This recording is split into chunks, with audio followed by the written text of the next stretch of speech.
At an event presided by BJP MP Dr. Murli Manohar Joshi in New Delhi on Wednesday evening, India's Rs 251 smartphone, the ringing bell Freedom 251, was officially launched. The themes of Digital India, Skill India, and Make in India were given a lot of importance at the launch event, as the potential use cases of the phone to empower citizens in rural and semi-urban areas were highlighted. The company did not share too many details, but stated although the chipset will be imported from Taiwan at present, the rest of Freedom 251 would be made in India. The goal is to make up to 75% of the hardware in India by the end of 1 year, and to raise this to 100% over time, said Ringing Bell's president Ashok Chadha. To accomplish this, the company is looking at investing in 2 manufacturing plants, in Noida and Uttaranchal, immediately as a pilot project at an estimated cost of Rs 500 crore, with the targeted capacity of 5 lakh units each per month, with the goal of having 5 manufacturing centers in total over time, Chadha added. He also confirmed that there is no government subsidy for the phone, and nor is there any involvement from the government, beyond a long-time friendship with MP Murli Manohar Joshi, who provided vision and guidance for the Freedom 251 project. The eventual goal, according to the company, is to sell over 1 crore units per month.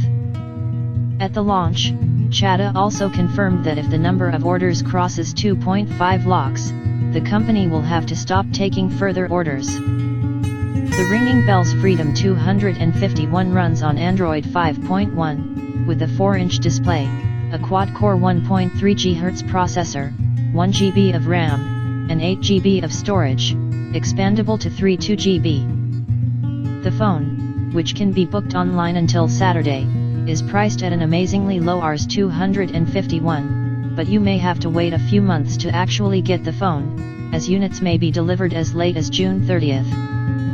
Speaking at the launch, MP Murli Manohar Joshi praised the phone, and talked about the importance, not just of increased digital penetration in India, but also of making products in India. Unless India innovates and makes something new, it cannot progress, he said.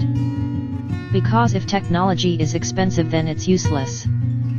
You need technology for everyone, for fishermen and farmers and students. But technology that is cheap should also still be usable. Cheap by itself is not enough.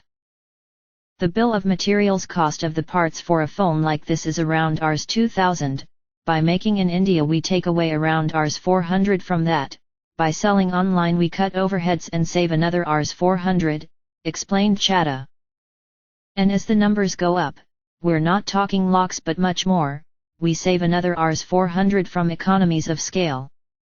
And then, our platform becomes big, and attractive to others, so we can then highlight products that are worth buying for our customers, and this is another source of income.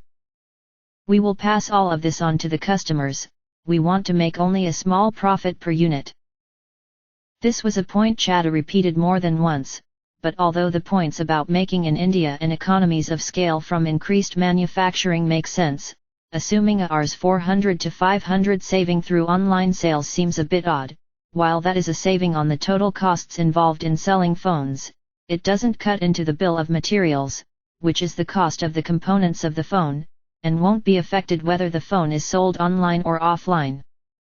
This is just the first step, and over time we will introduce more handsets, at different price points as well.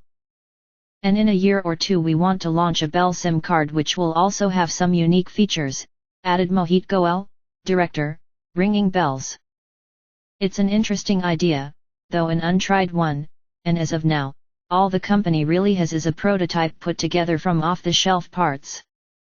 Although selling a phone at Rs 251 is a huge accomplishment that could make a real impact in India, there are still some concerns about this phone, most particularly the lack of BIS certification.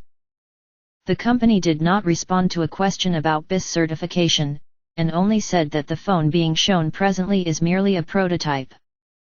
Licensing and certification can be major hurdles though, and could well throw a spanner in the works when it comes to the plans the company has shared thus far.